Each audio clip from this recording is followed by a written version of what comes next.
This is Twit. Want to know what specific ways Microsoft handled their cooperation with the NSA's controversial PRISM program? According to documents provided by Edward Snowden, pretty much all of them. Specifically, Microsoft allegedly helped the NSA circumvent Outlook.com encryption, nearly tripled the amount of voice calls captured through then new acquisition Skype. The Guardian also reports that tech executives are lobbying the government so that they can come clean with users about the project. Who needs a $500 million marketing budget when you can drum up press for free? The as-yet unofficially announced Motorola Moto X was likely spotted in the hands of Google's Eric Schmidt at the Allen & Company conference in Sun Valley, Idaho. Pictures on Engadget show Schmidt holding the white Motorola device with a, quote, carbon fiber back and sleek curves. The look of the device allegedly resembles preliminary Moto X plans submitted to the FCC for approval. Well, who could be more uncarrier? Well, hot off the heels of T-Mobile's customer-friendly announcement this week, Sprint has gone ahead and raced with alerts to its customers that for $80 a month, they can have unlimited data forever until they die or until Sprint dies. I don't know why people are dying here, but the carrier will charge an extra $10 if you decide to turn your phone into a hotspot. It's kind of a bummer.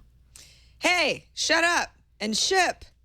That's the motto of Microsoft when it comes to Windows Phone, according to The Verge. The attitude means a new, albeit minor, Windows Phone 8 update is imminent. So expect fixes for HTML5 and Internet Explorer, Skype stability, and Gmail support. So why have all these issues lingered so long? Because the team has been hard at work on a major update codenamed Blue, which won't come until 2014. Already an American success story, Twitter is looking to expand their global reach by sending 3 top executives abroad. Paris, Singapore, and Dublin are the likely landing spots for the currently San Francisco-based execs. But like Batman, who had to learn how to become more than just a man in the foothills of the Himalayas before returning to Gotham as the Cape Crusader, All Things D's Mike Isaac speculates that Twitter might be using these 3 assignments as a proving ground for later promotions.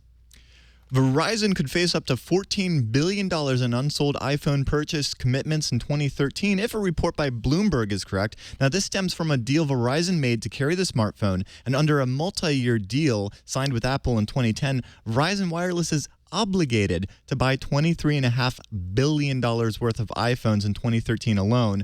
This could leave them with a shortfall of up to $14 billion with a B. One of those. Ooh.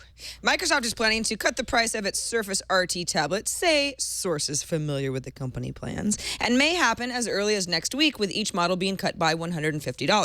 Microsoft also recently launched an education program to sell the Surface RT to schools at $199, and it's been clearing its stock of devices at its TechEd and worldwide partner conferences recently.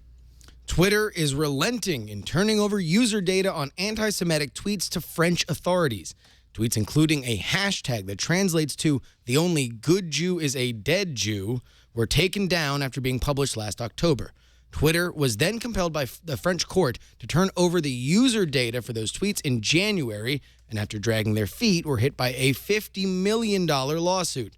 For their part, Twitter says that the information should end any further disputes, although they are quote-unquote disappointed the government compelled them to do it.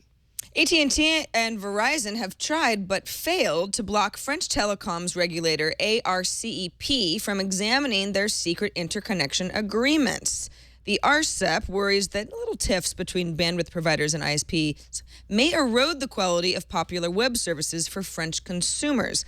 A specific case involves subscribers of the ISP Free getting bad performance on YouTube. Another case in the U.S. between ISP Verizon and bandwidth provider Cogent Communications is believed to have been downgrading Netflix performance for Verizon's customers.